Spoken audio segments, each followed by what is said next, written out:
Eles não sabem que eu sonho. É uma constante da vida. Isto é sinal de que agradei até por subir de nível. Não passar a cantar o resto do chão, estamos a cantar o primeiro andar. Se cá voltar daqui a um tempo, vou cantar no terraço, ainda há o segundo andar, Muito obrigado à Câmara de Amarante e à Biblioteca, à Dra. Maria José, por acharem que valeria a pena convidarem-me outra vez para cá voltar um ano depois de cá ter estado. Já sabem o que é que eu faço. Faço o pino, o flic-flac de costas. Por acaso já fiz, o de costas não, mas o de frente fazia. De vez em quando tenho tentações de fazer, mas penso logo que vou partir qualquer coisa e desisto. Poemas cantados, poemas lidos. Aqui, hora e meia passada convosco. Eu não sabia que estava a decorrer a feira dos doces, não teria escolhido uns poemas com açúcar e com afeto. Com afeto são todos. Traria uns especiais com açúcar. Assim, são os que vieram à mão, não foram especiais para se integrarem numa feira dos doces. Para os verdadeiramente masoquistas, e antes que me esqueça, que eu costumo esquecer, há aqui uns CDs, mesmo que não queiram, devem ter sempre um inimigo, a quem não sabe o que é que vão oferecer pelo Natal ou pelos anos, quando oferecer um CD de Manuel Freire, é sempre uma coisa que cai mal. Começo por um poema que toda a gente já ouviu e já leu. Um poema muito curto, de Sofia de Melo Braina. E começo por aqui porque estamos rodeados de iconografia do 25 de Abril. Ainda bem, está aqui uma exposição interessante. Quando aqui cheguei fui ver os cartazes, porque eu tenho a mania dos cartazes, tenho umas centenas de cartazes numa arca e tenho os lados milhares de autocolantes do PREC. Porque sou um ajuntador compulsivo, não tenho estatuto de colecionador. Colecionador é aquele que dedica tempo e saber às suas coleções. Eu limito-me a juntar. Vou juntando e deixo aos filhos o encargo de porem tudo fora. Como a minha mãe fez, quando descobriu debaixo da cama, quando eu fazia o serviço militar, uma data de mundos de aventuras e cavaleiros andantes, e achou que aquilo não era digno e pôs-me tudo para o lixo, mas nem assim deixei de gostar da minha mãe. Apesar dessa dura prova, rapidamente fizemos as pazes. De maneira que estou convencido que vai acontecer mesmo com os meus filhos. Volto atrás, Sofia de Melo Braina, professor 25 de Abril. Esta é a madrugada que eu esperava. O dia inicial, inteiro e limpo, onde emergimos da noite e do silêncio e livres habitamos a substância do tempo. Mas se todos nós já ouvimos ou já lemos este texto, poucos de nós ouvimos ou lemos o texto que vem a seguir e que se chama Nestes Últimos Tempos. Eu lembro que a Sofia já morreu há uma série de anos, porque senão nem sei o que é que ela diria destes mesmo últimos tempos.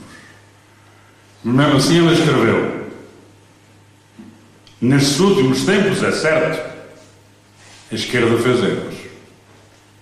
Caiu em desmandos, confusões, praticou injustiças. Mas que diremos da longa e tenebrosa e perita degradação das coisas que a direita pratica? Que diremos do lixo do seu luxo, do seu viscoso gozo da nata da vida? Que diremos da sua feroz ganância e fria possessão? Que diremos da sua sábia e tácita injustiça? Que diremos dos seus conluios e negócios e do utilitário uso dos seus ócios? Que diremos das suas máscaras, álibis, pretextos, de suas fintas, labirintos e contextos? Nestes últimos tempos, é certo, a esquerda muita vez desfigurou as linhas do seu rosto. Mas que diremos da meticulosa, eficaz, expedita degradação de vida que a direita pratica?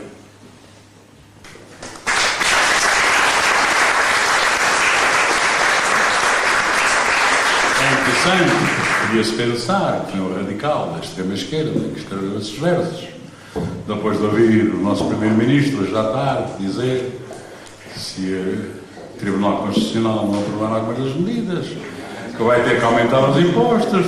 Isto não é uma ameaça. Isto não é uma ameaça. Portanto, pensaríamos que esta tarde um radical de extrema-esquerda, vagamente ligado ao MRPP e contigo no PCP, teria escrito esses versos. Não, foi uma senhora chamada Sofia de Melo Breno Anderson. Muito bem. Então tem mesmo que nos cantar umas coisas, não é? Vieram cá com essa esperança. E esperança é a última a morrer. Não serei eu quem a mate.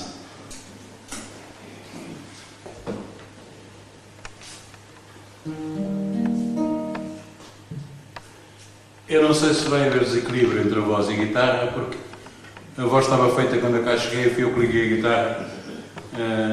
Mas se não ouvirem a guitarra, só tenho a lucrar com isso. Porque eu toco realmente tão mal que basta que tenham a intuição que eu estou a tocar.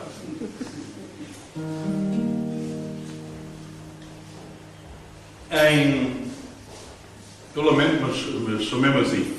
Eu gosto de pôr as coisas no contexto.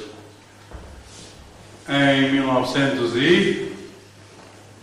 estes esforços que eu me matar. 66, salvo erro, estava eu a defender a pátria em Monsanto, aquela colina que há ali junto a Lisboa, onde há um restaurante giratório abandonado há uma data de anos, e onde havia, julgo que ainda há umas torres de emissão de televisão. Aí, nessa colina, havia uma base paraquedistas, ou fuzileiros, já não sei bem, e uma base da Força Aérea. A estação dos radares, onde o Marcelo Caetano se revestiu e o Américo Tomás no 16 de março de 74. Existia, e julgo que ainda existe, um bunker preparado para os membros do governo em caso de invasão dos soviéticos ou de um golpe de Estado, e foi aí que se recolheram em 16 de março de 74 o Primeiro-Ministro e o Presidente da República. Como sabem, em 25 de Abril o Tomás resolveu ficar em casa e o Marcelo foi para o quartel do Carmo. Portanto, o bunker de Monsanto não teve inquilinos nessa altura. Mas foi aí que eu defendi a pátria durante um ano e pouco, nessa central dos radares que defendiam Portugal das invasões dos inimigos, invasões aéreas, claro.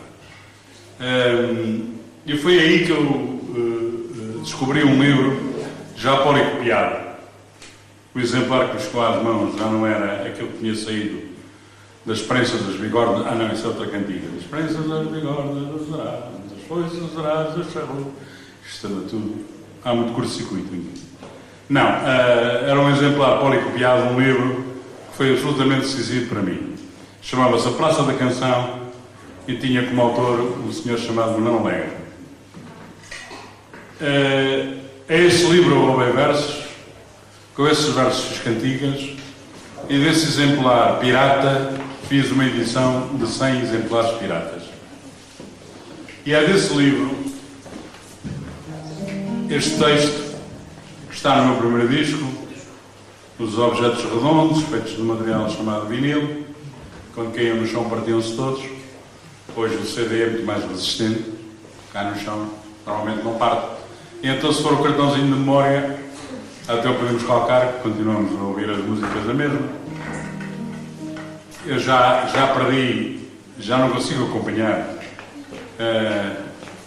a velocidade com que os suportes de música hoje aparecem, quando eu, nesta altura, só havia um, que era o disco, começava-se por um disquinho de 2 músicas, que se chamava Single, depois passávamos um disquinho de 4 músicas, 2 de cada lado, que se chamava EP, para aqueles que estudaram inglês, Extended Play, e depois passávamos à consagração, que era uma coisa assim muito grande, com as capas muito bonitas, chamado LP, Long Play, que tinha normalmente 12 músicas, 6 de cada lado.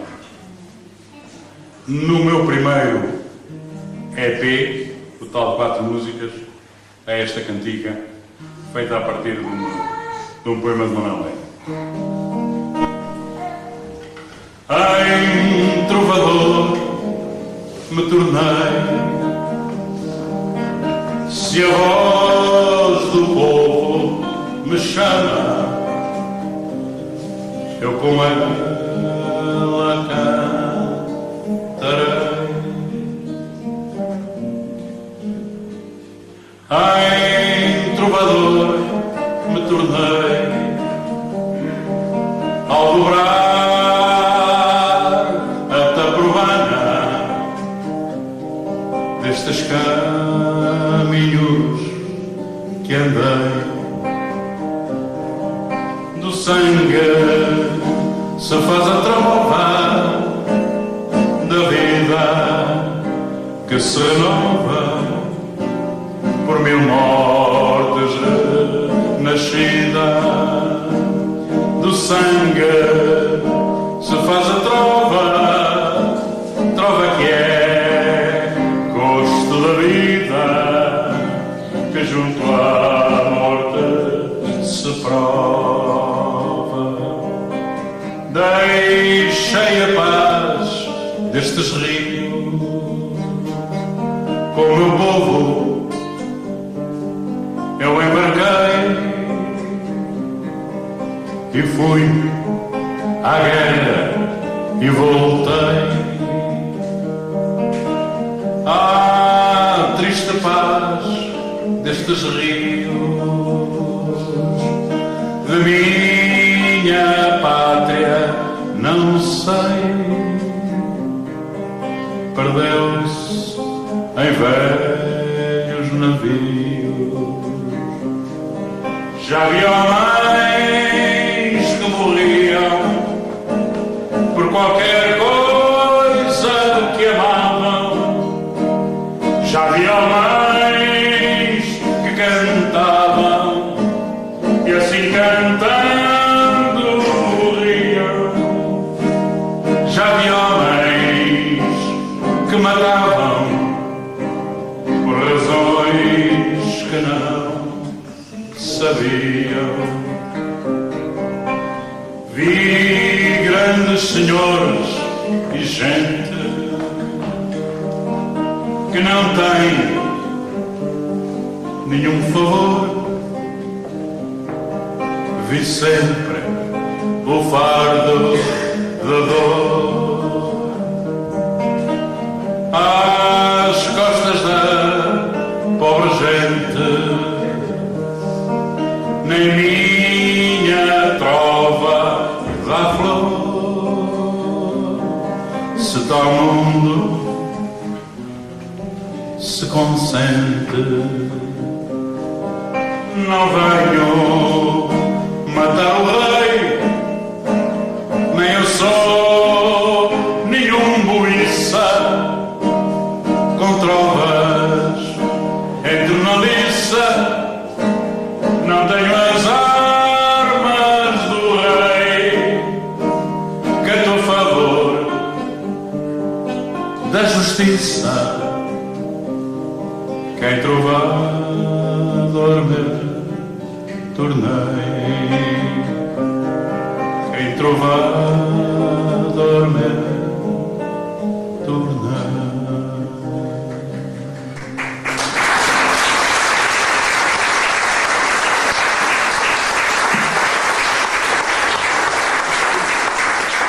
Muito obrigado. As pessoas não são todas obrigadas a saber que um dos assassinos do rei Dom Carlos se chamava Buiça. disse quando Manuel Alegre que diz nem eu sou, nenhum buíço, era o nome de um daqueles 3 homens que foram presos e mortos depois do atentado que fizeram ao rei do Carlos. Atentado esse em que parece que estava envolvido o Aquilino Ribeiro, mas isso são outras histórias para aqueles que se interessam. Pesquisar esses meandros. Normalmente, eu sou uma espécie de pirata dos poetas, atacando nos versos à falsa fé, roubando nos versos. Antigamente dava trabalho, tínhamos que copiar à mão, não havia máquina de fotocópias. Meu pá, eu sou de um tempo em que não havia máquina de fotocópias. É verdade, hoje é muito simples. Toda a gente tem em casa uma impressora que faz fotocópias. Mas na altura não. Portanto a gente tinha que copiar aquilo à mãozinha, para uma folha. E eu durante muitos anos, muitas folhinhas, escrevi, copiando versos de variados livros. E sempre foi mais ou menos o que fiz, dar voz aos poetas que mesmo noutros tempos tinham edições de livros de poesia muito reduzidas. Aqueles que não sabem, mas nos tempos que correm, editar 200 ou 300 livros de um livro de poemas já é uma coisa formidável. Só 4 ou 5 autores é que conseguem realmente vender umas centenas de livros de poesia. Mas uma vez, por alturas dos 60, 66, talvez, por aí, embora a crítica fosse gravada mais tarde, eu atrevi-me a escrever uns versinhos que depois musiquei, porque falavam de uma realidade que eu conhecia, como é que eu ia dizer? Conhecia não de vivência, também de uma certa forma de vivência. Bom, deixa-me de espirais, vou direto ao assunto. A minha mãe tinha 11 irmãos. Desses 11 irmãos, 6 eram homens, todos foram imigrantes no Brasil. 4 regressaram, a fortuna, como dizem os escritores, não lhes sorriu. 2 ficaram no Brasil para sempre. Um nunca fez nada, o que provava que era um homem de superior inteligência, gostava muito de ter conhecido, morreu por 90 e tal anos, gabava-se de nunca ter tido um patrão e nos últimos anos de vida foi protegido pelo irmão mais novo que tinha enriquecido. Portanto, já tive um tio rico, o que não me adiantou nada, porque eu tinha um filho. Mas é para vos dizer como esta coisa de ter que partir me tocou desde muito novo. O meu próprio pai tinha sido imigrante nos Estados Unidos da América do Norte. Lembro que nos anos 40 as pessoas não iam para a França, nem para a Alemanha, nem para o Luxemburgo. Iam para a Venezuela, para o Brasil e algumas, como o meu pai, para os Estados Unidos da América do Norte. Também não lhe correu bem a vida e ao fim do ano uma alma caridosa pegou-lhe o bilhete e recambiou. E quando eu tinha 18 anos,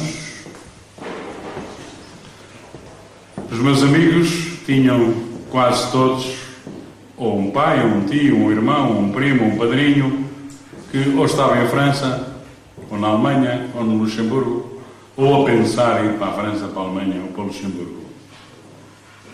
E então, é nessa altura que eu me atrevo a escrever os primeiros versos que depois transformei em cantiga. Certamente alguns de vocês conhecerão, até porque passaram os anos pelos livros do ciclo preparatório, foi a minha consagração. É aí que eu descobri que era realmente um autor muito importante. Quando o filho de um senhorio meu me apareceu em casa com o livro, ele não me ligava absolutamente nada. E um dia apareceu-me em casa com o livro, que era obrigado, o livro português, pelo qual era obrigado a estudar, no ciclo, e disse: Sr. Manel, o senhor é que escreveu esta coisa? Eu disse, fui. E a partir daí, usei do estatuto de vedeta que eu nunca tinha pensado alcançar. Por causa desses jogos.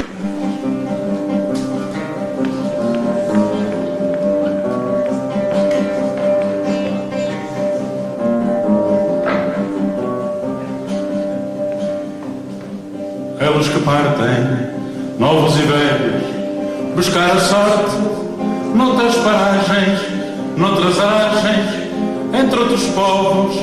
Eles que partem, velhos e novos, eles que partem, velhos e novos.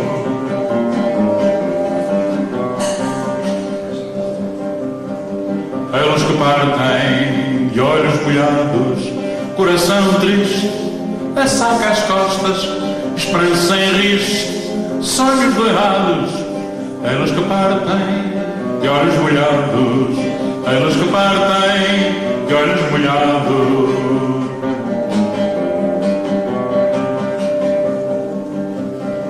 Virá um dia, ricos ou não, contando histórias de lá de longe, onde o suor se fez em pão. Virá um dia, ricos ou não, virá um dia, ricos ou não.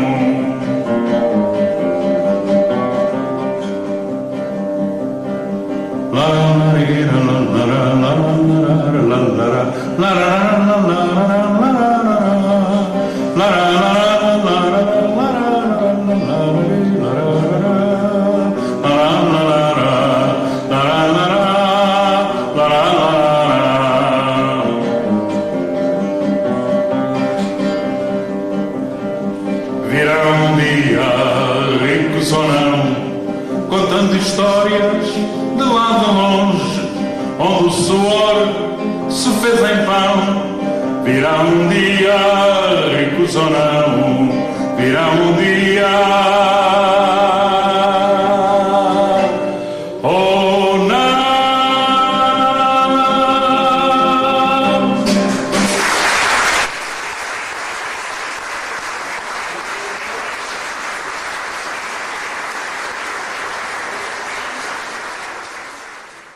A 300 km de distância de onde eu vim, choveu de manhã. E depois estavam 14 ou 15 graus quando eu saí de casa. E quando cheguei aqui descobri que estavam 25, o que me parece um exagero, é sobretudo uma grande injustiça. Um país tão pequenino a ver estas diferenças de temperatura.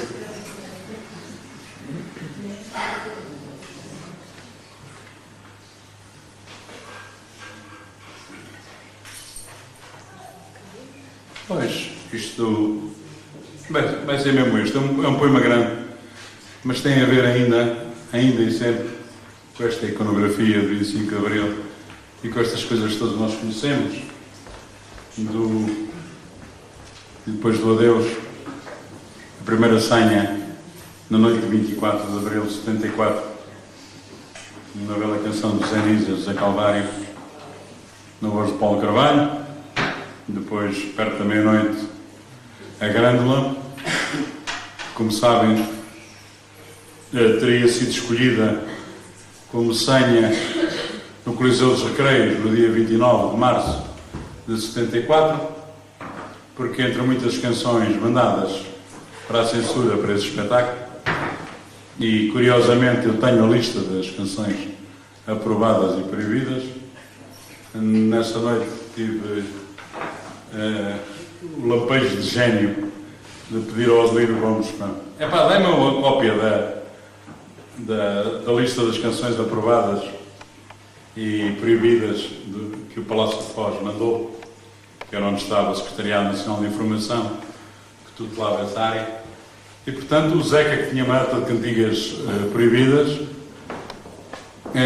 tinha a Grândola aprovada. Que é uma coisa engraçada. Havia tudo nos censores. Aliás, os censores representavam o povo português. Havia cretinos, estúpidos, tipos inteligentes, tipos de bom senso. No fim de contas, a população portuguesa estava bem representada na classe dos censores. Havia uns que não percebiam nada. Eu posso-vos contar uma história que uma vez, em Angra do Heroísmo, Também por volta dos anos 60, uma turma de estudantes do liceu queria fazer uma récita.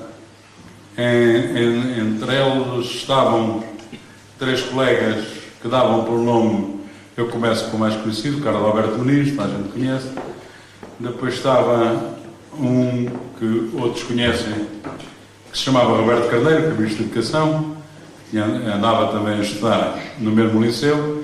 E estava um outro chamado Vasco Pereira da Costa, que menos conhecem, que foi professor, vive em Coimbra e foi diretor regional da Cultura dos Açores. Esses 3 faziam parte da comissão e tiveram que levar tudo aquilo que pensavam ler e cantar. E então, entre as coisas que levaram, foi a trova do vento que passa. E o censor não estava muito disposto a deixar passar, e eles explicaram que aquilo tinha a ver com o anticiclone dos Açores. É verdade, não estou a inventar. Era uma coisa assim a puxar para a meteorologia. O vento que passa, e como os Açores são muito assolados por grandes variações de clima, e todos nós aqui vivemos sob as influências do anticiclone dos Açores, já agora digo, isto é tão importante que em Bruxelas há uma livraria que se chama Anticiclone dos Açores, que é uma livraria de viagens. É muito engraçado. Nós aqui, que estamos habituados no Boletim de Meteorologia, não ligamos nenhuma ao anticiclone dos Açores. Mas parece que é uma coisa que condiciona muito a meteorologia aqui na Europa. Então lá começa no censor que aquilo era só falar de ventos e tal, não tinha importância nenhuma.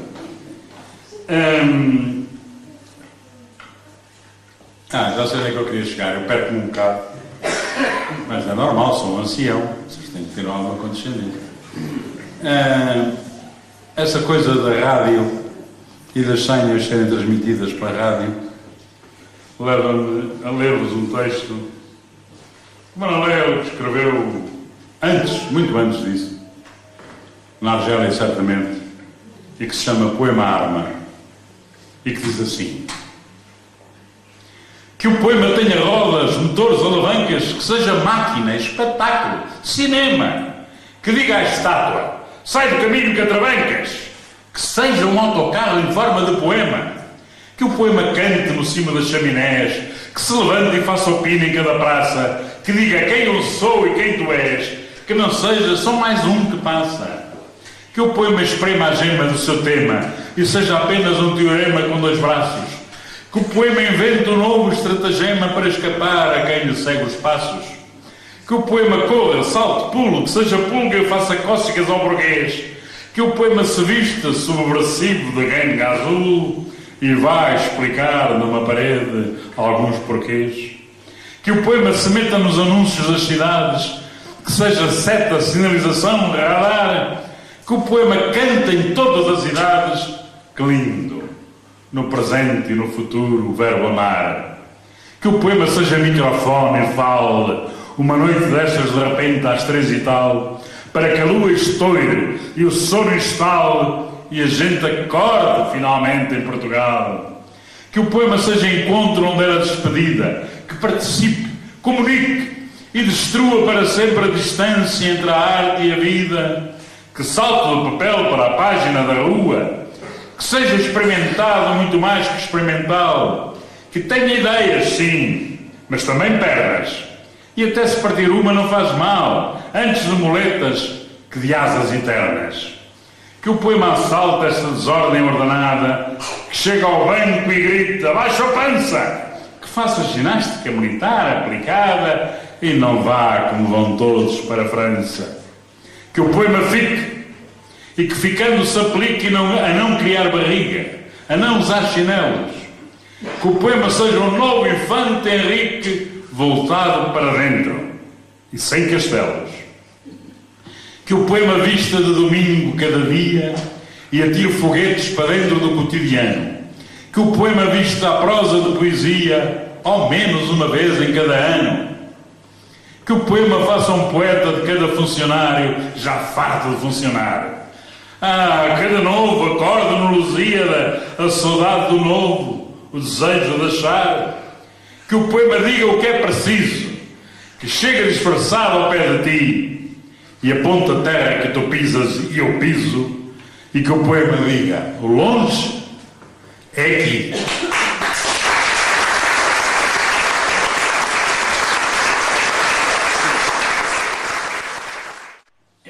Muitas vezes nos esquecemos que o longe é aqui. Eu leio-vos outro e conto-vos uma pequena história. O José Fanha é meu amigo destas andanças. Desde que apareceu na Cornélia a ler um poema que tinha escrito que se chamava Eu Sou Português Aqui, com o qual eu fiz uma canção, e nessa noite determinei que aquele homem que tinha feito aqueles versos tinha que ser meu amigo. A canção surgiu nessa noite e o amigo surgiu uma semana depois, quando nos encontramos fisicamente pela primeira vez. E o que nós nos divertimos, ninguém imagina, quando as últimas Cornélias foram feitas a partir do Sá da Bandeira, no Porto, com o Pitum, o arquiteto Queiro do Amaral, a comandarem um bando de malucos, com o Fanha, o Aziz Pacheco, cunhada do Aziz Pacheco, este vosso amigo, em que chegámos a fazer sketches para a televisão, gravar, sem sabermos o que é que íamos fazer. Antes de começarmos a gravar no Teatro Sá da Bandeira, perguntávamos ao Pitum, que era o encenador, o maestro, o chefe, o líder, não era o líder, um líder só. Então o que é que a gente vai fazer? E o Pitum dizia, não sei, tu vestes-te criada, tu pegas uma vassoura, não sei o quê, e depois eu digo umas coisas e vocês respondem. E nós entrávamos para o palco e improvisávamos, eram autênticos happenings, à moda dos anos 60, em que nos divertíamos que nem os doidos, como vocês podem imaginar. Estávamos a criar, sem um texto, sem um guião, confiantes na criatividade e na graça do Pitum e da Lira. E uma noite, há histórias engraçadas, uma noite fomos avisados que estava preparada uma emboscada à porta do Sá da Bandeira. As pessoas talvez não se lembrem disso, mas as últimas Cornélias quase que se transformaram num duelo esquerda-direita. A esquerda representada pelo Pitum, pelo Fanha, pelo Aziz Pacheco, por esses que eu referi, e a direita tinha algumas figuras que eram bons criativos e que se tinham feito coisas muito interessantes no programa, entre os quais o Hugo Maia Loureiro e o fulano, não me lembro agora o nome, que era das seleções. E então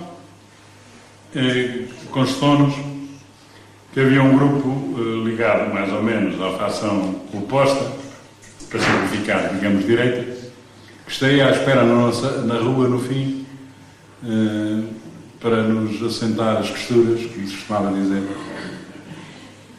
Só que o Fernando Aziz Pacheco era um homem muito querido dos Ardinas.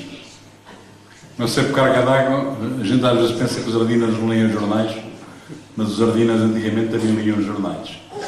E eles tinham as suas figuras de referência e os cronistas e jornalistas de quem gostavam mais e de quem gostavam menos. Então o Fernando Aziz Pacheco fez um telefonema e, passado um bocado, chegou-nos a notícia que à porta da Sá da Bandeira havia 30 Ardinas e, portanto, a gente podia sair a dar vivas ao que quiséssemos, que ninguém nos tocava. Como, efetivamente, ninguém nos tocou. E a desproporção entre as hostes era de tal maneira grande que os outros retiraram, com o rabo entre as pernas, que eram uma dúzia, e Ardinas, por nosso lado, eram bem uns 30. Era que nós saímos em triunfo de Sá da Bandeira e ainda hoje temos casaco que me assenta mal, porque não assentaram as costuras nessa altura. Isto para vos contar o quê? Do Fanha. Então o Fanha, que é arquiteto de formação, embora o único projeto que tenha feito tenha sido construído em Cabo Verde, ele lá sabe o que é tão longe.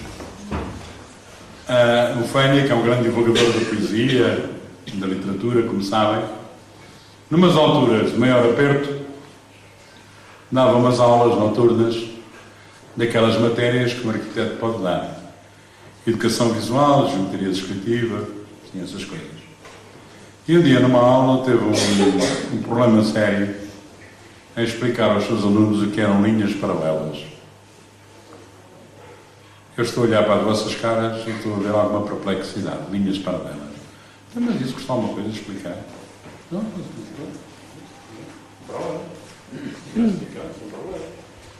pronto, e até podemos recorrer àquele exemplo comezinho dos carris do caminho de ferro.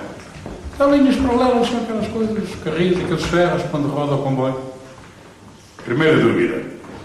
É uma explicação que não pode ser usada nos Açores, por exemplo.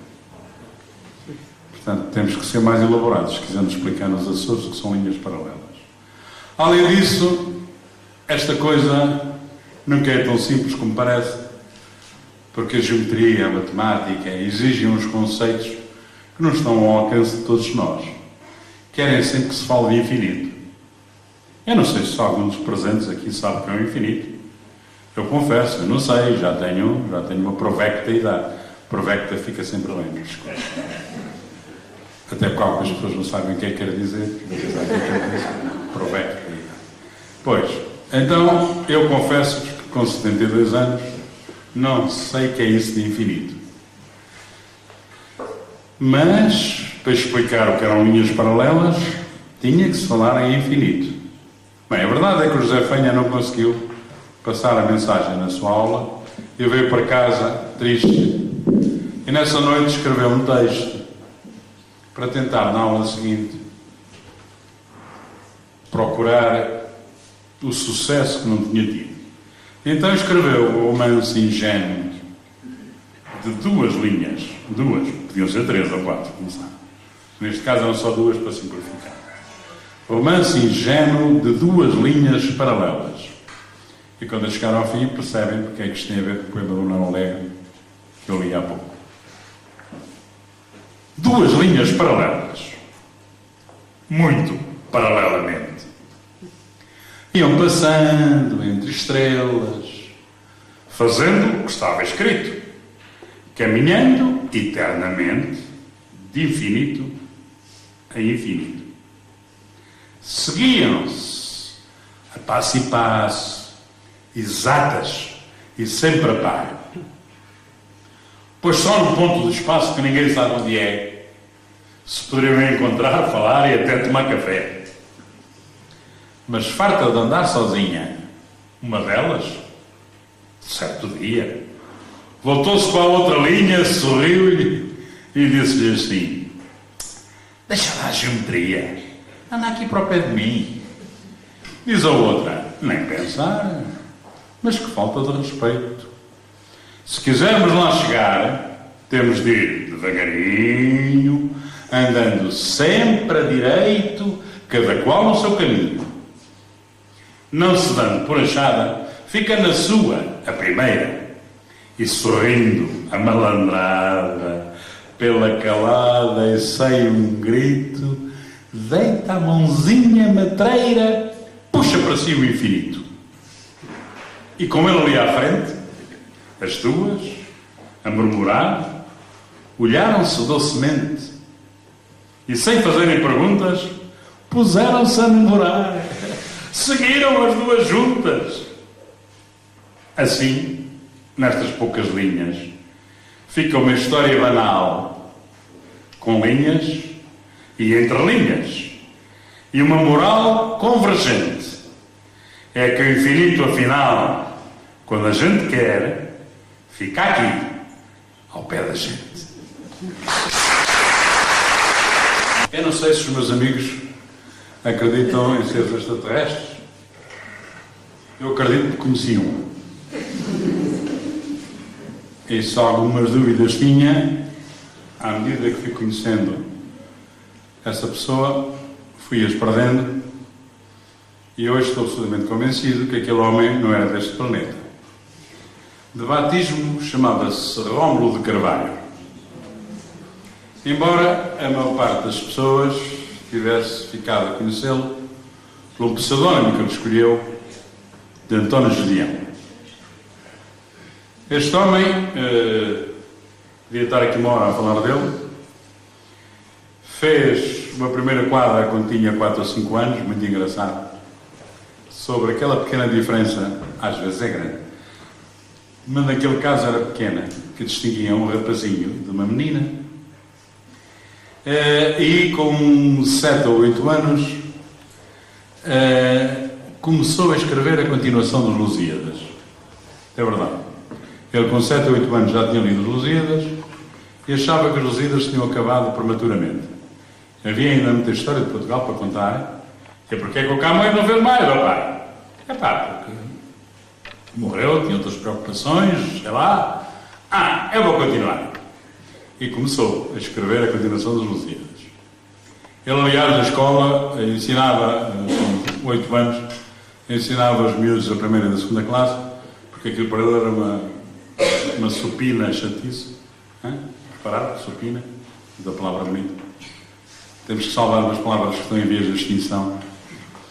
E a professora punha-o a ensinar os miúdos mais pequenos.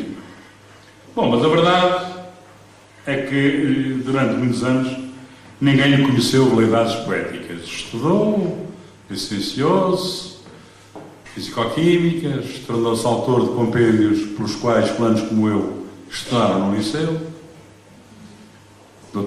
Compêndio de fisicoquímicas, Dr. Rómulo de Carvalho.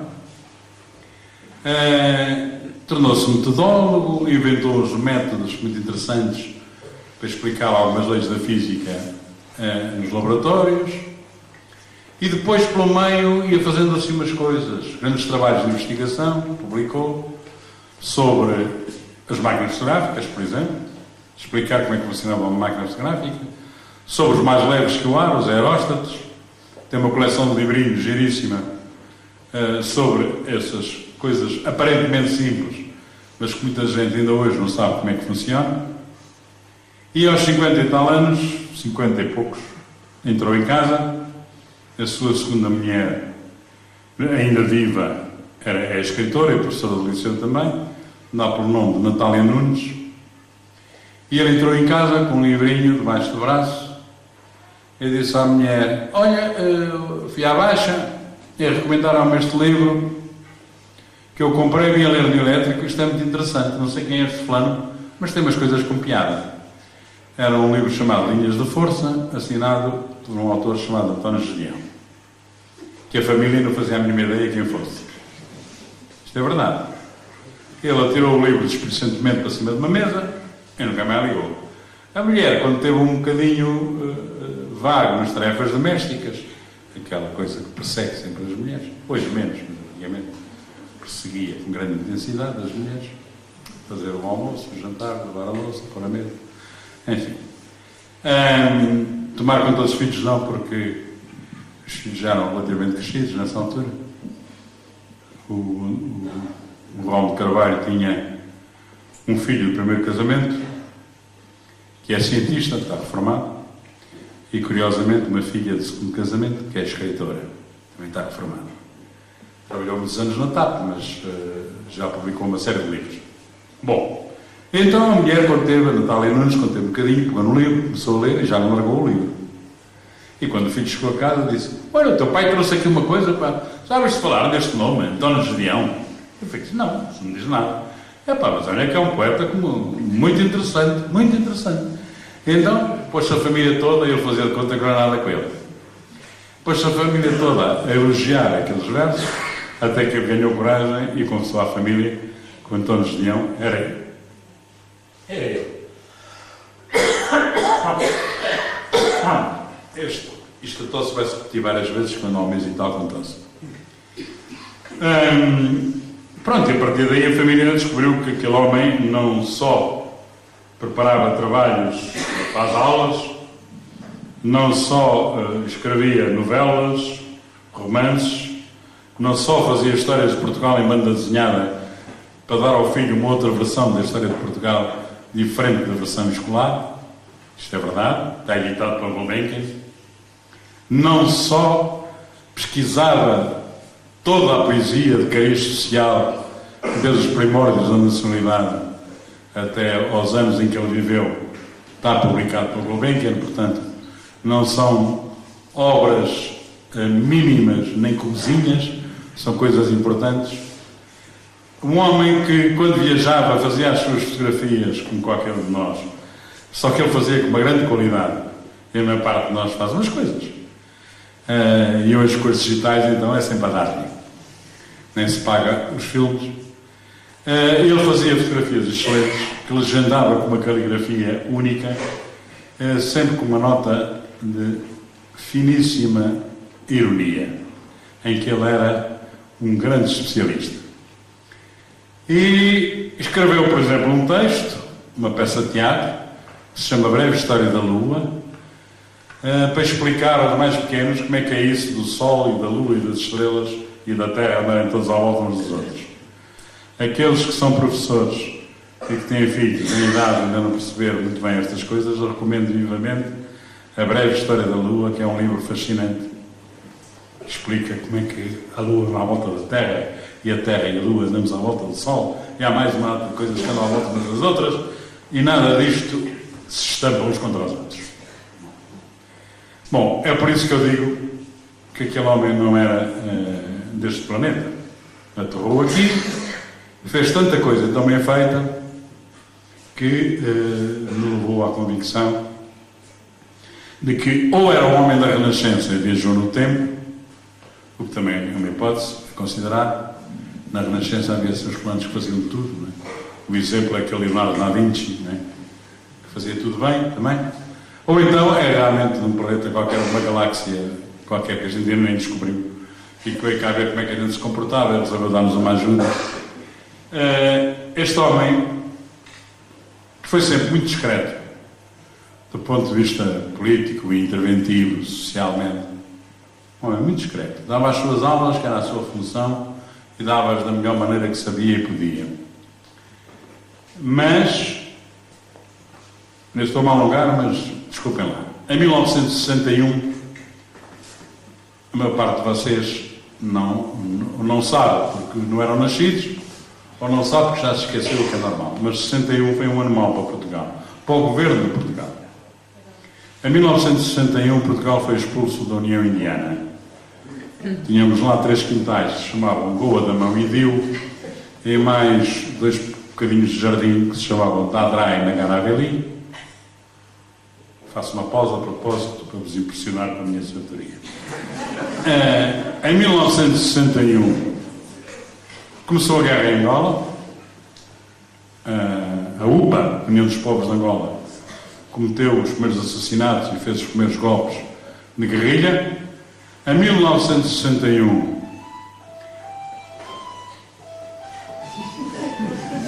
se for para mim, agradeço que digam que não posso, estou aqui num recital. Em 1961, o nossa joia da coroa em navios, que era o Santa Maria, foi desviado, que tornou Portugal, transferiu Portugal para as primeiras páginas dos jornais do mundo inteiro, como sabem, uma história complicada, iam fazer a revolta, depois foram para o Brasil, o Rei Calvão e o Palmeirácio, e em 1961 desviaram o avião da TAP, que andou a lançar panfletos sobre Lisboa. Em 1961 houve um 1º de maio em que morreram 2 pessoas a tiro, mortas pela polícia na Baixa de Lisboa, que também se deve enquadrar nestes acontecimentos todos de 1961. Foi um ano complicado. Então, sobretudo por causa da guerra, do início da guerra em Angola, houve uma tendência a classificar as pessoas segundo a sua cor de pele. Se eram escurinhos, eram maus. Eram mesmo maus. Eram pretos, para já, que é uma coisa. Não eram negros, negro era o politicamente correto. Não, na altura, os escurinhos eram mesmo pretos. E depois eram terroristas, eram turras. Eram aqueles que andavam a matar os nossos irmãos em África. Claro que havia umas exceções. Talvez algum de vocês se lembre de algumas dessas exceções.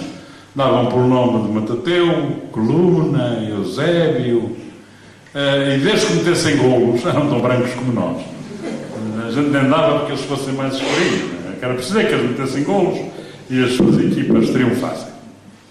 Então este senhor, tal senhor extraterrestre, de seu nome Rómulo Carvalho Barra António Junião, escreve uns versos saídos da pena de um professor de Fisicoquímicas que frequentava o laboratório e dá-nos um recado tão subtil quão importante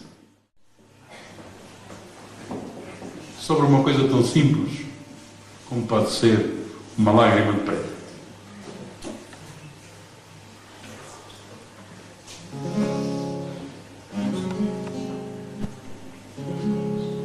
Encontrei uma preta que estava a chorar, pedi-lhe uma lágrima para analisar.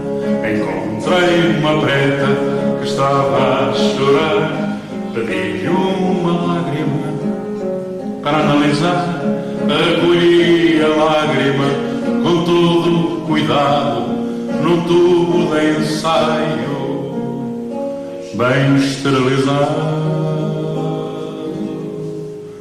Olhei-a de um lado, do outro e de frente. Tinha um ar de gota muito transparente.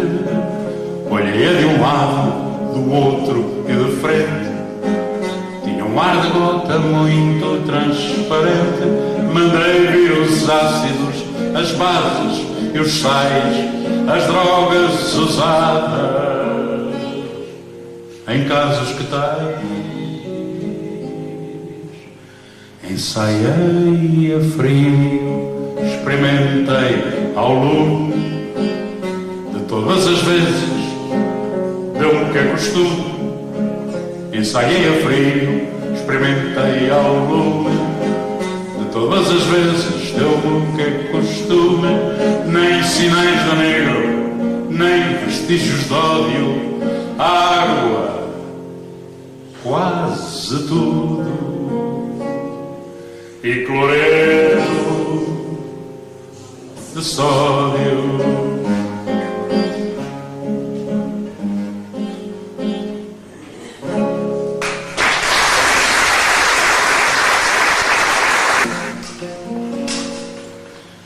Havia um poeta português chamado... Havia, não há. Os poetas conjugam sempre no presente. Declaração de princípios. Era um fantasma, um peso que toda a juventude masculina tinha a partir de 1961 sobre as costas. Era esta coisa de ter que ir fazer uma guerra para a África que não lhes dizia nada e de onde muitas vezes ou não se voltava, ou voltava-se estropiado, ou voltava-se numa caixa de pinho. Estes versos têm, que eu conheço, têm 3 versões. O Adriano também os canta com outra música. Eu vou cantá-los com a música que eu fiz para eles nos anos 60. Menina dos olhos tristes. Menina dos olhos tristes, o que tanto a faz chorar? Menina dos olhos tristes, o que tanto a faz chorar? O soldadinho não volta do outro lado do mar. O soldadinho não volta do outro lado do mar. Senhora de olhar cansado, porque a fatiga o tear? Senhora de olhar cansado, porque a fatiga o tear? O soldadinho não volta do outro lado do mar.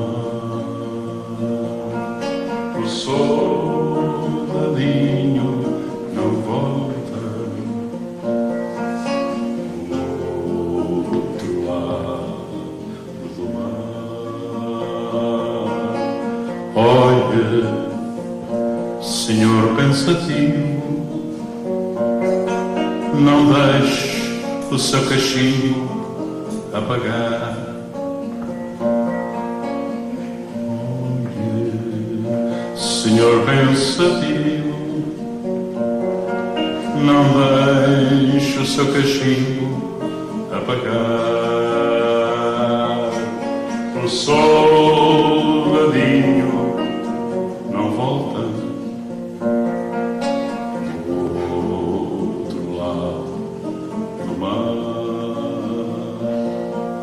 O soldadinho não volta do outro lado do mar. O soldadinho já volta, está quase mesmo a chegar. Vem numa caixa de pinho, desta vez o soldadinho nunca mais se faz ao mar.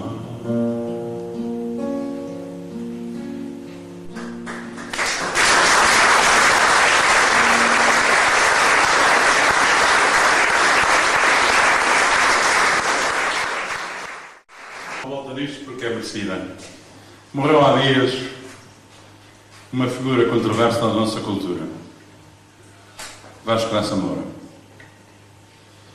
Muito controversa, muito polémica, como aliás frequentemente são os grandes vultos da cultura.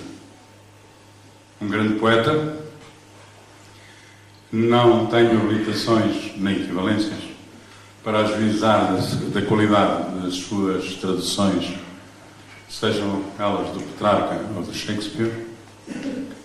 Sou um mero leitor dos seus versos e deixei de ser leitor das suas crónicas, porque enquanto cronista era um reacionário da extrema-direita que me fazia eripsela. Tenho uma história engraçada com ele, duas pequenas histórias, que me parece legítimo partilhar convosco por razões de justiça. Tenho um amigo, escultor, que era amigo dos dois, dele e meu. E uma vez organizou uma exposição na Casa Fernando Pessoa, dedicada aos poetas que o tinham influenciado. É um homem mais velho que eu, e ele queria prestar um tributo, inclusivamente criou uma peça escultórica, uma caneta, que queria dar a meia dúzia de poetas que lhe mudaram a vida, lhe foram abrindo os olhos.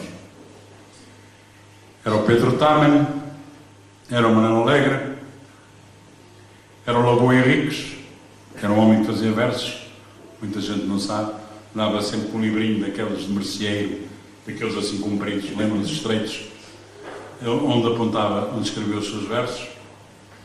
Não sei se estou aqui a falhar mais alguém, e era o Vasco Graça Moura.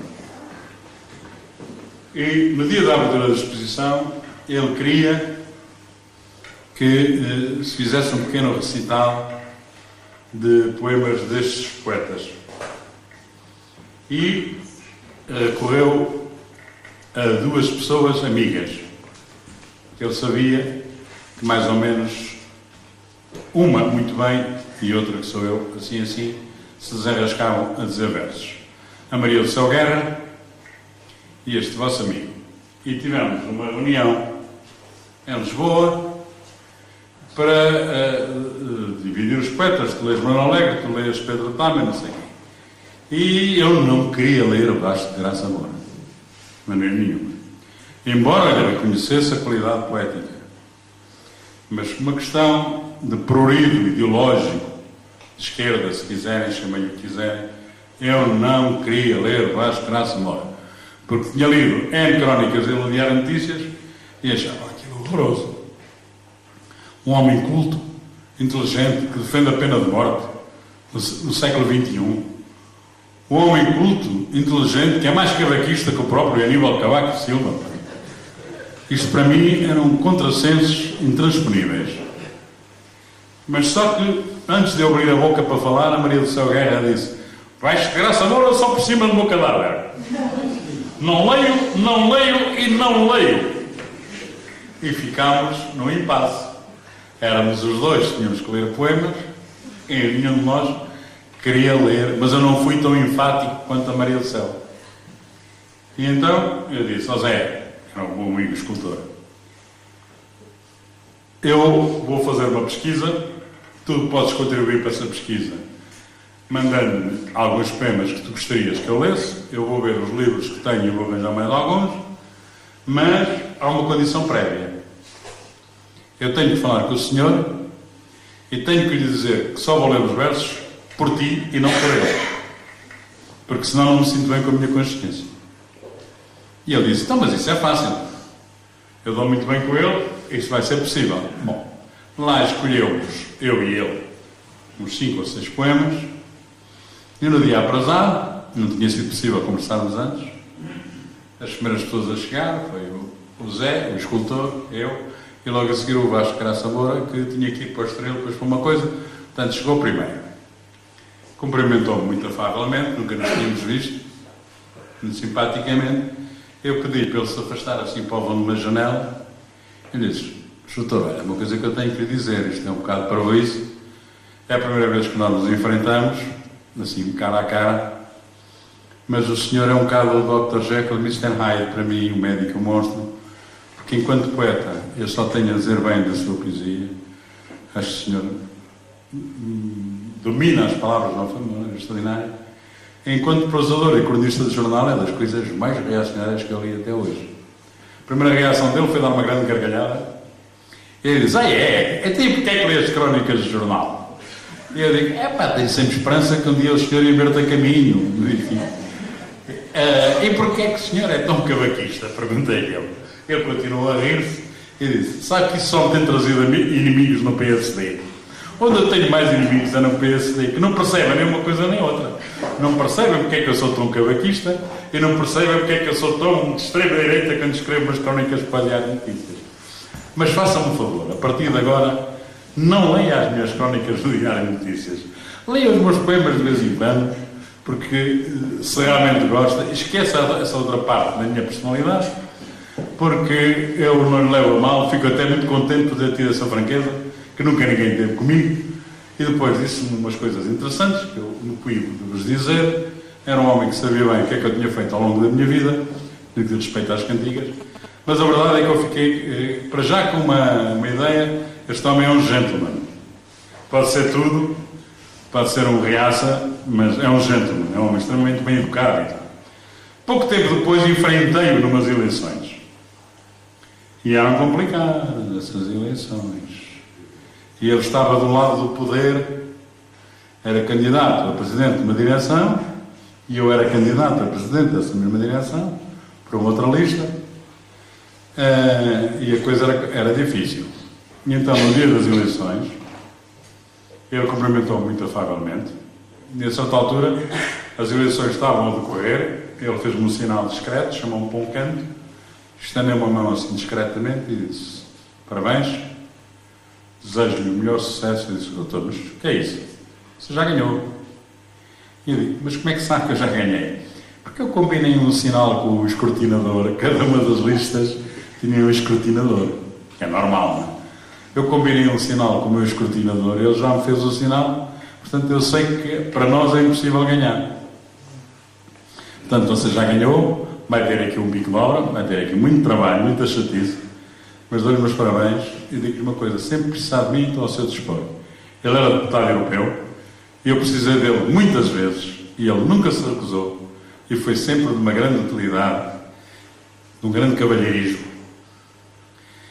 E eu acho mais que justo de contarmos essa história, porque as pessoas não são monofacetadas, têm muitas faces e podem ser muitas coisas. E não devemos julgar a pessoa só porque é preta ou amarela ou porque escreve umas crónicas reacionárias. Devemos tentar perceber o conjunto. eu resolvi hoje trazer aqui das outras poemas do Vasco Caraça Moura, porque também conhecemos muito a figura, as mulheres que teve, tal, aqueles aspectos marginais, mas se calhar lemos muito pouco da poesia que ele escreveu.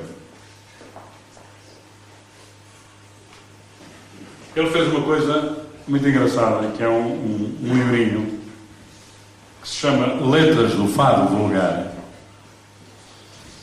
E estão aqui 30 fados magníficos, é só preciso fazer música para eles. O ritmo que ele imprime às palavras e a prosódia.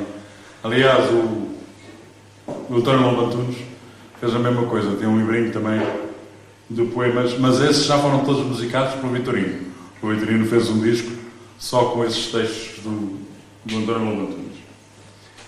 Mas o Vasco tinha uma facilidade de escrever realmente espantosa. E a minha intenção é que, no meio das pessoas que estão com paciência para me ouvir, nasça, em alguns, 2 ou 3, o interesse por irem conhecer outras coisas do Vasco Caraça Moura que não sejam as crónicas do Diário de Notícias. Tal como pedes, eu trato dos nossos tristes assuntos. Já rasguei o teu retrato e outro em que estávamos juntos. E o anel que tu me deste, fui deitá-lo fora, ao mar. O vento soprava agreste e não havia luar. Há de ficar-te a lembrança da nossa vida passada. Eu, perdido à esperança, fico sem nada. Sem nada. Fica tu com as mentiras que te dizem estou bem, e outras mais que tu prefiras, que as não diga mais ninguém. Fico eu com as verdades tão duras, sem exageros, e angústias e ansiedades, e agonia e desespero. Fico eu com o vazio da negra noite sem fim, nem sei quem sou. Tenho frio, estou comigo e sem mim. Não me conheço ao espelho. Serei eu? Não serei eu? Já deixou de ser vermelho o coração que bateu, e assim eu me despedaço, sem salvação nem socorro. Se não sou eu, me desgraço. Se sou eu, sinto que morro. Os poemas sobre Portugal. Vá, procura do outro, antes da aqui.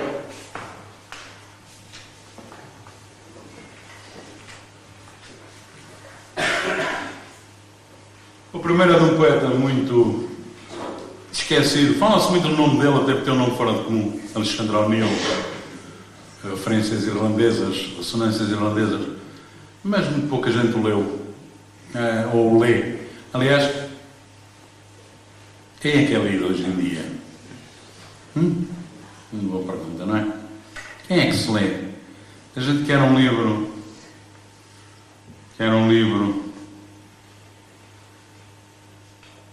do José Rodrigues Miguéis, não encontra. Quer um livro de Jorge Sena, não encontra. Quer um livro do Aquilino Ribeiro, não encontra.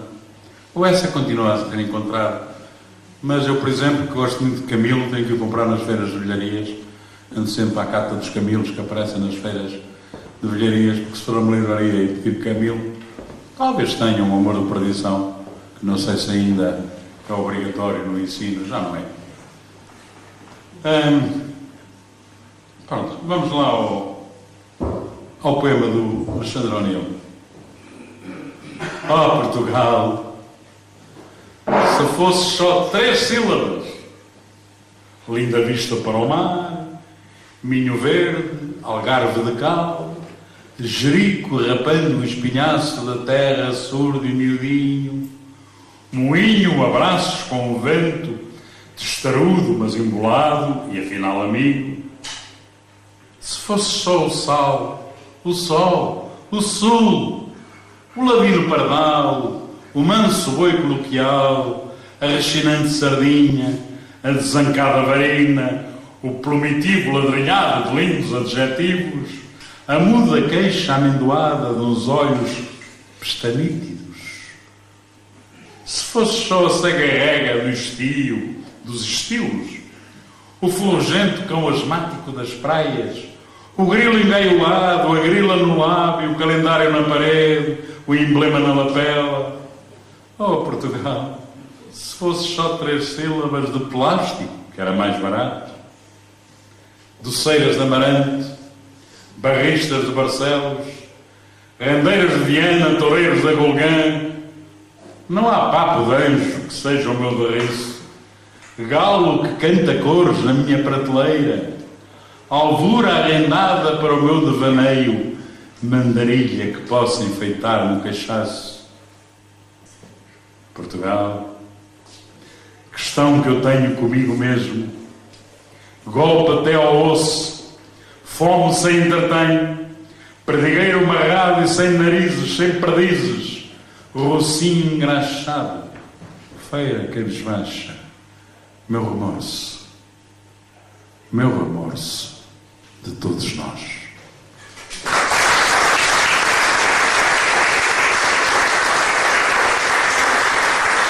Jorge de Sousa Braga.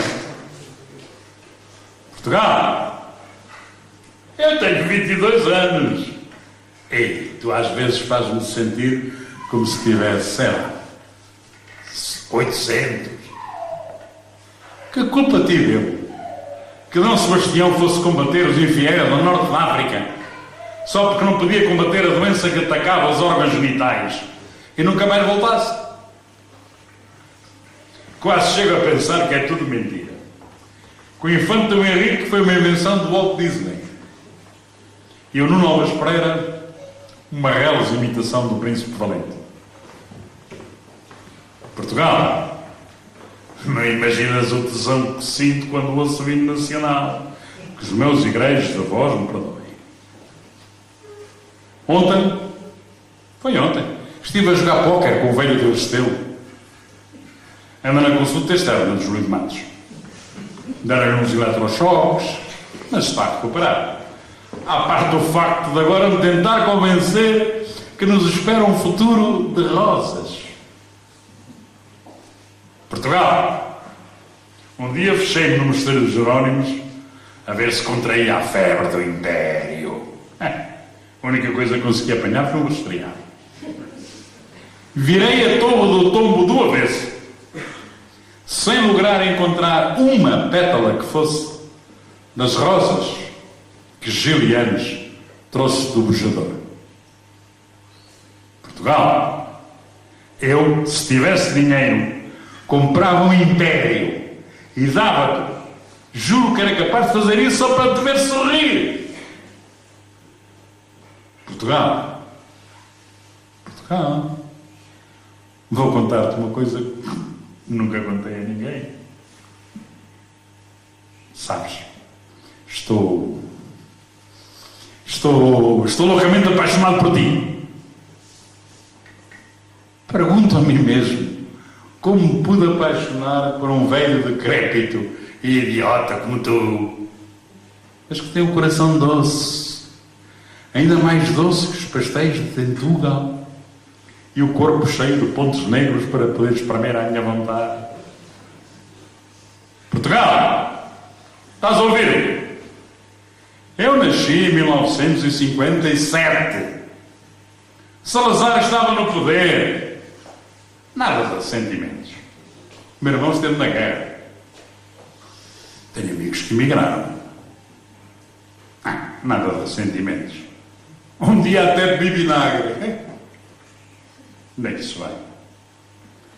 Portugal, depois de ter salvo inúmeras vezes Lusíadas a nado na piscina municipal de Braga, e agora propor-te um projeto eminentemente nacional, que fôssemos todos a Ceuta à procura do olho que Camões lá deixou. Portugal, sabes de que cor são os meus olhos? São castanhos. Castanhos, como os da minha mãe. Portugal, gostava de te beijar muito apaixonadamente na boca.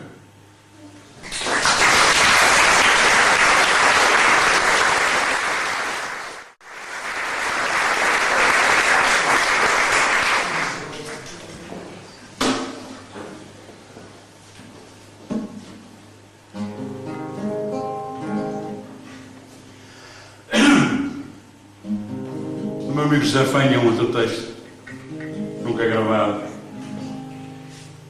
tem 2 títulos. A lua estava ausente quando vim, e ele gosta mais de nos chamar 30 anos.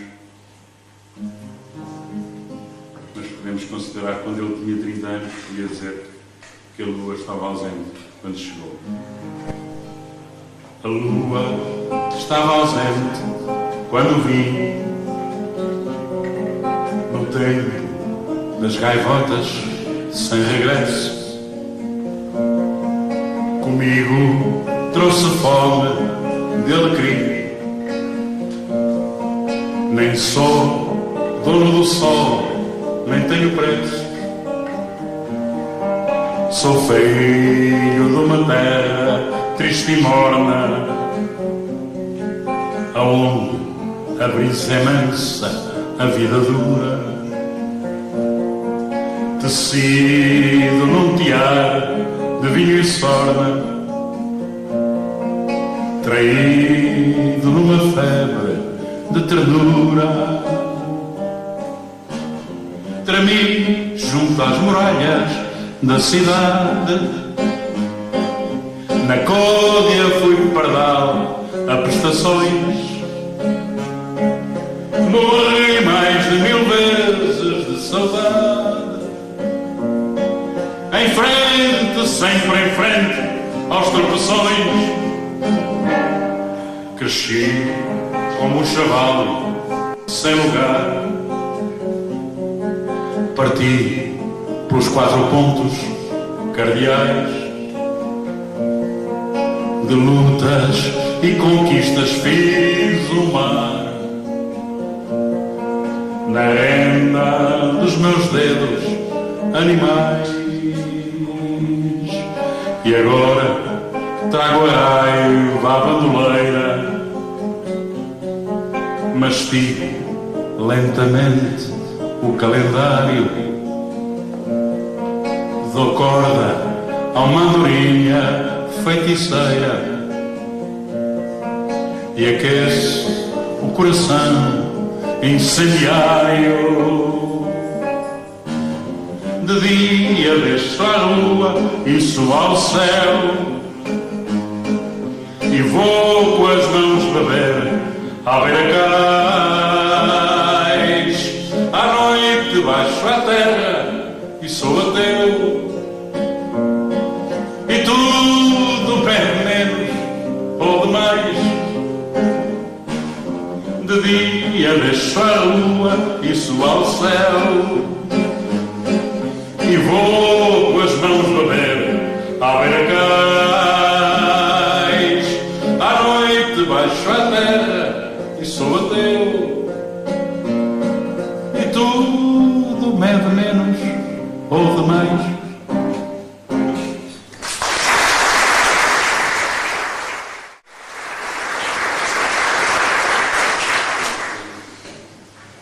Eu não sei se os meus amigos se lembram, os mais velhos, claro, os mais novos nem supõem, que a elegância de um homem nos anos 50 passava por algumas regras absolutamente estritas e bem definidas. Primeiro, fato, o colete era dispensável, mas casaco e calcinhas, a camisa só havia uma opção, qualquer uma servia desde que fosse branca, não havia estas modernices de camisa azul, clarinho branco e vice-versa.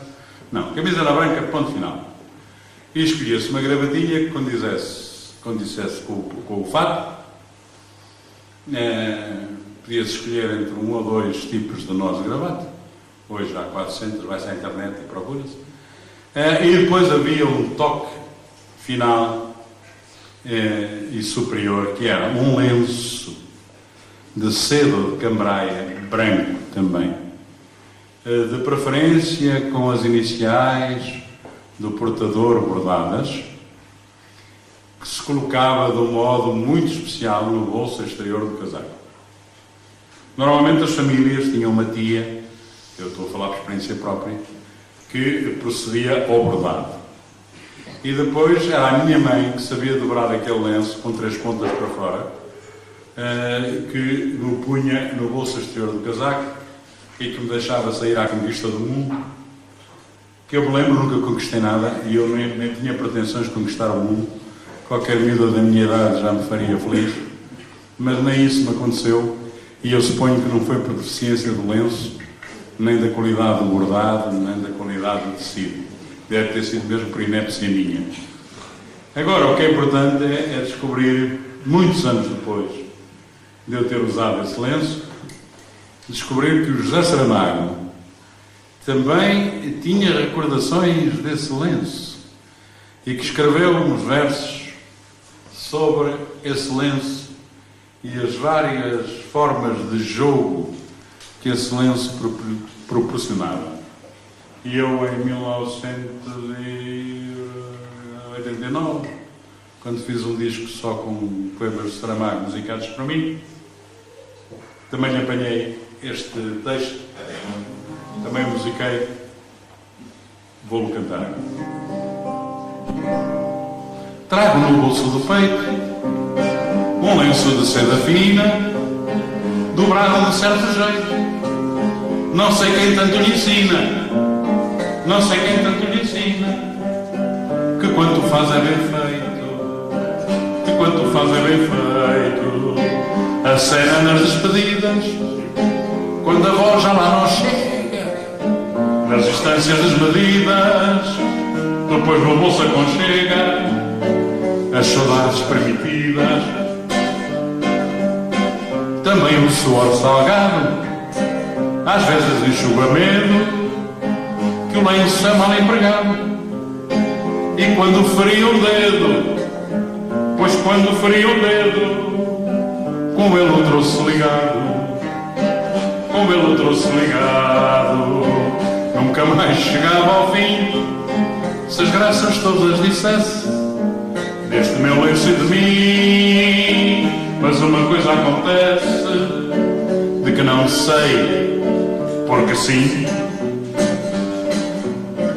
Quando os meus olhos molhados pedem auxílio do lenço, são pedidos escusados, e é bem por isso que penso que os meus olhos molhados só se enxugam no teu lenço, que os meus olhos molhados só se enxugam no teu lenço, que os meus olhos molhados só se enxugam no teu lenço.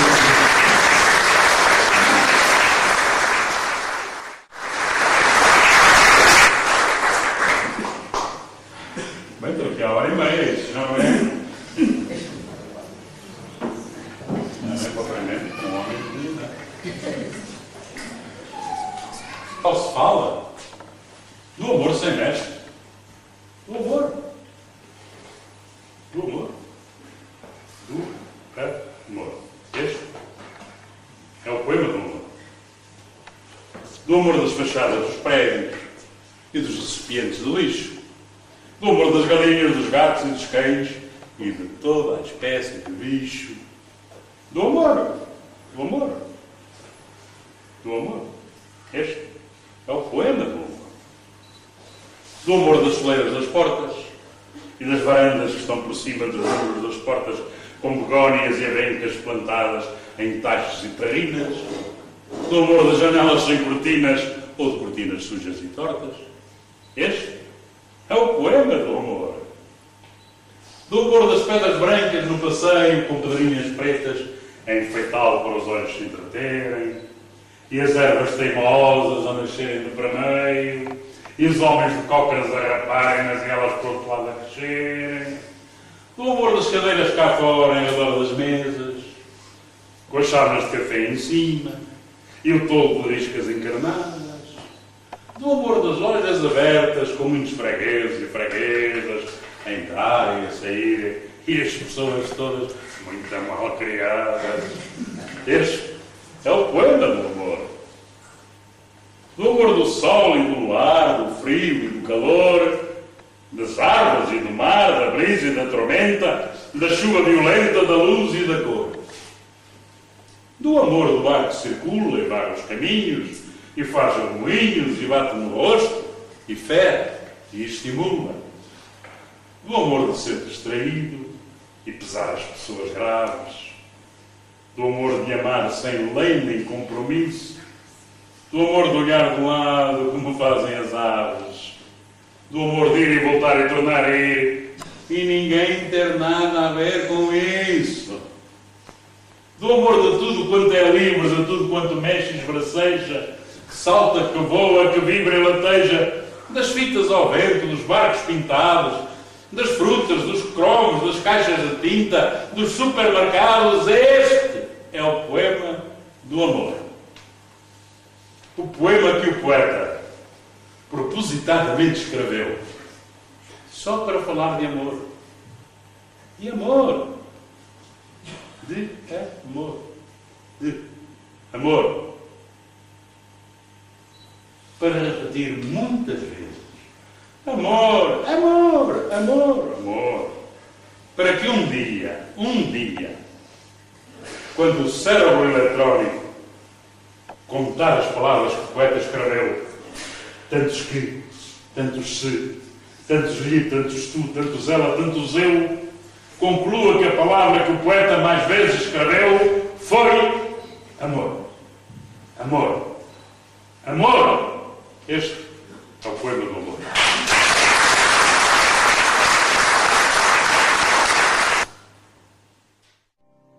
No Minho do Minho, o milho do Minho, parece que é filho da folha do vinho, que vive na uva do verde verdinho, do milho e do vinho.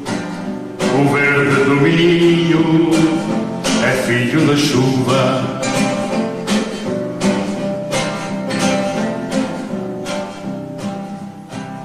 No Minho encaminha quem sal se condensa, na Espanha vizinha, no Vale de Valença, descansa o cansaço que o Minho ameniza, do verde Galiza que avista Melgaço.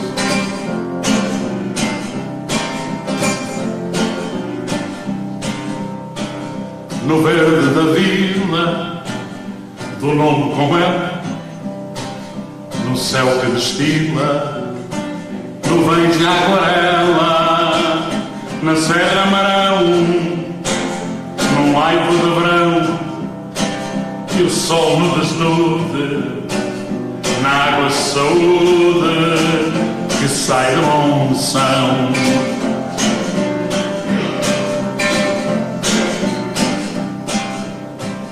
Na terra mais plana, na serra subindo, no Lima mais lindo que eu vi em Viana, parece mentira, na várzea do Vira, na barca da esperança, da ponte da barca, o homem embarca em busca de França.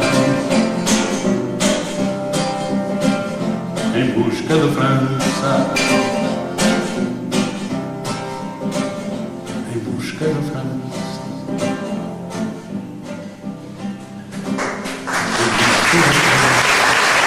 Um texto do tal senhor que eu aqui já referi N vezes e que nunca serão demais. Porque, como vos digo, não é todos os dias que se conhece Luísa de Vestas. Eles não sabem que eu sonho. É uma constante da vida, tão concreta e definida, como outra coisa qualquer. Como esta pedra cinzenta em que me sento e descanso, como este ribeiro manso em serenos sobressaltos, como este pinheiros altos que em verde ouro se agitam, como estas aves que gritam